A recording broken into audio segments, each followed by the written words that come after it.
Una sa ating mga balita, pinatitiyak ni Pangulo Aquino sa mga kinaukulang ahensya ang kaligtasan ng publiko na uuwi sa mga lalawigan ngayong Semana Santa.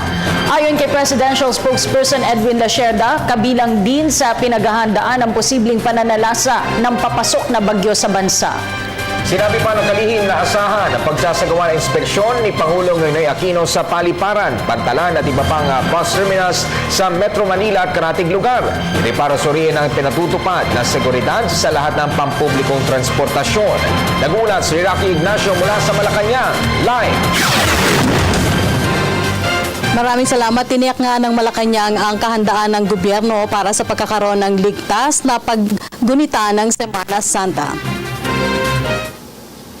Tiniyak ng Malacanang ang kahandaan ng pamahalaan para sa ligtas sa paggunita ng bansa sa Semana Santa, kabilang mga posibleng biglaang pangangailangan katulad ng binabantayang posibleng pananalasa ng bagyong Chede ngayong undas. Nakatutok si Pangulo Aquino noong nakaraang undas sa pagkilos ng gobyerno para tiyakin na hindi naman makakapasok sa bansa ang nakamamatay na sakit na MERS-CoV.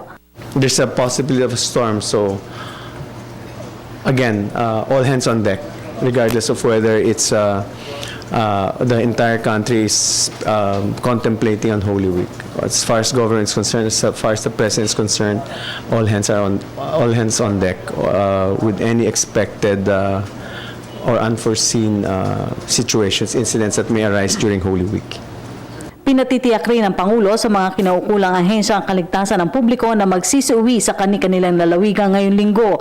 Ayon kay Presidential Spokesperson Edwin Lacerda, asahan ang pagsasagawa ng inspeksyon ng Pangulo sa mga paliparan, pantalan at iba't ibang bus terminals sa Metro Manila at karatig lugar para suriin ang ipinatutupad na seguridad sa lahat ng pampublikong transportasyon. With respect to the inspection, the president always makes it a point to inspect terminals to ensure there's the safety and convenience of our Filipino riding public.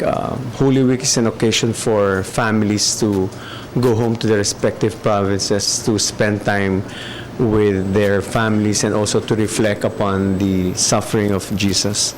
Nauna nang hinikayat ni Pangulo Aquino ang mga mananampalataya na isapuso ang sakripisyo ni Jesucristo ngayong Semana Santa, pati na ang aral ng bumisitang Pope Francis na makikita ang presensya ng Panginoon sa pag-aalay ng tulong at malasakit sa kapwa-tao. At yan natin pag-uulat mula dito sa Malacanang sa tulong ng RTVM. Ako po si Rocky Ignacio para sa Telebisyon ng Bayan. Maraming salamat, Rocky Ignacio.